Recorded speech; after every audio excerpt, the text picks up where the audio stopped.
আর বিপদ আসলে এটাকে নেগেটিভলি নেবেন না সবসময়।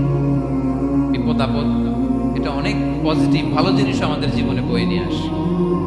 শাইখুল ইসলাম ইবনু তাইমিয়া আলাইহি রাহমা উনি বলতেন, খুব দামি কথা, খুব হেভি ওয়েট কথা, মনোযোগ দিয়ে শুনুন। তিনি বলতেন, যে নেয়ামত তোমাকে আল্লাহ থেকে দূরে সরায়, ওই নেয়ামতের চেয়ে বিপদ ভালো, যে বিপদ তোমাকে আল্লাহর দিকে ধাবিত করে।